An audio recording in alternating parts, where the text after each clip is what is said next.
Martyr syndrome is extremely toxic for entrepreneurs, especially if they are not aware of it, especially when it is hidden.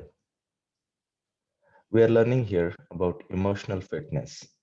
We help entrepreneurs to take better decisions using better emotions.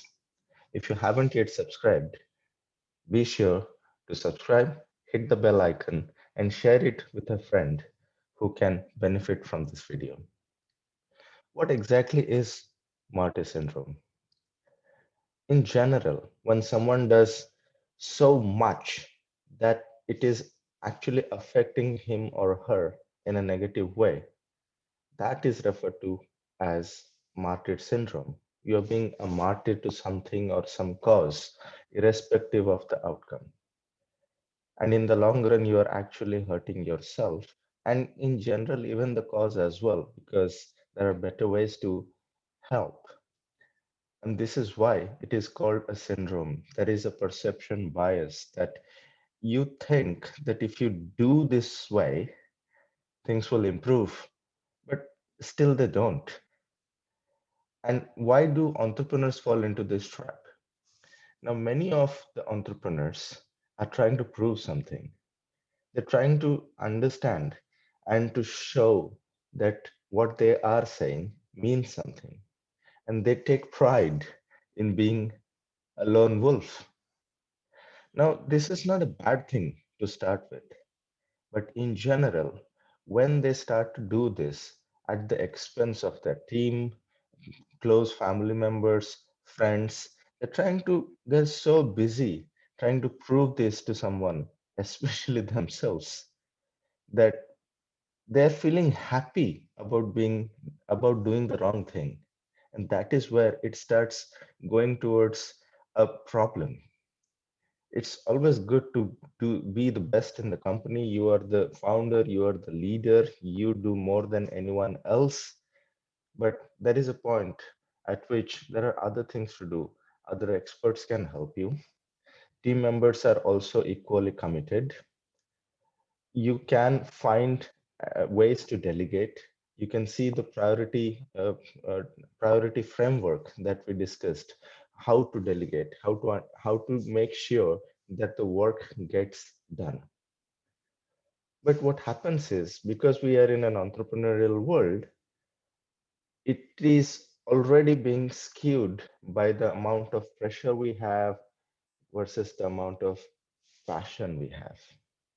We are so excited about it in pressure, under stress, that we do it ourselves. If I don't do it, no one will do it. Or if I don't do it this well, no one else will do it this well. And slowly, my friend, we are slipping into martyr syndrome.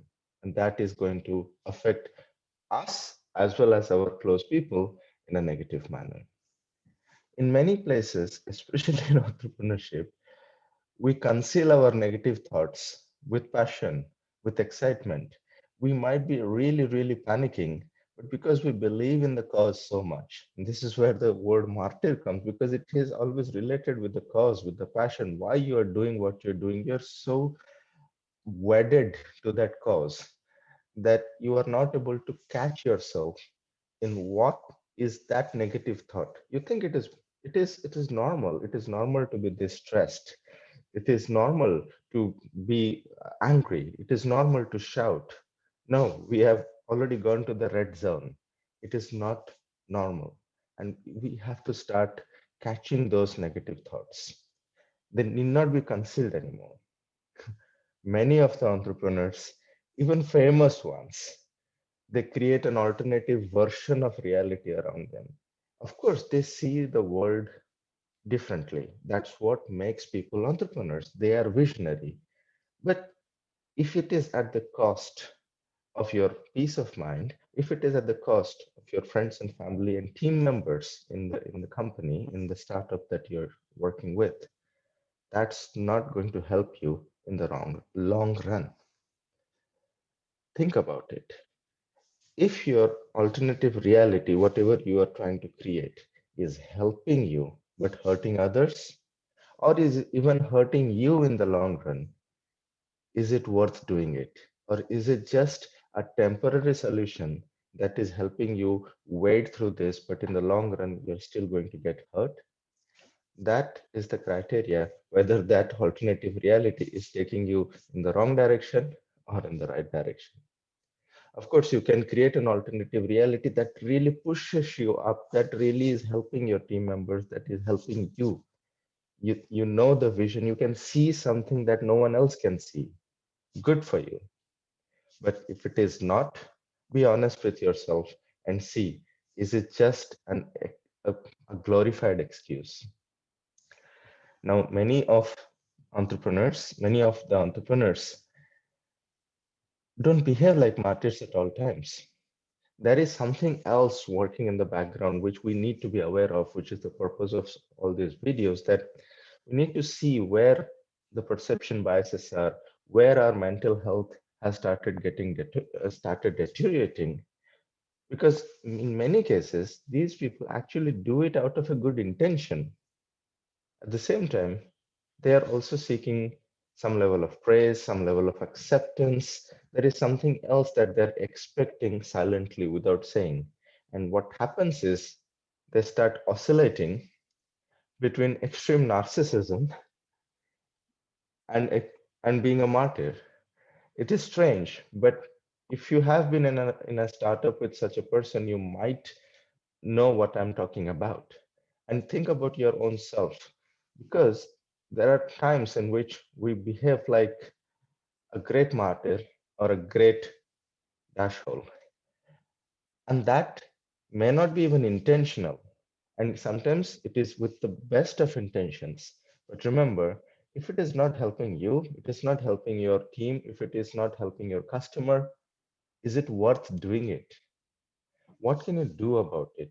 How can you start coming to the green zone, the zone of readiness from a red zone? How can you actually face the truth that you yourself want to change? And this is what we are learning in this series of videos. The first task is to start recognizing, are you going towards being a martyr? Is it really worth it? Be very, very clear about it. And the moment you start doing that, you are not just doing justice for yourself, you're also doing justice for your team, for your friends and family, for your customer, for everyone. Because we want the best out of you. Thank you for listening.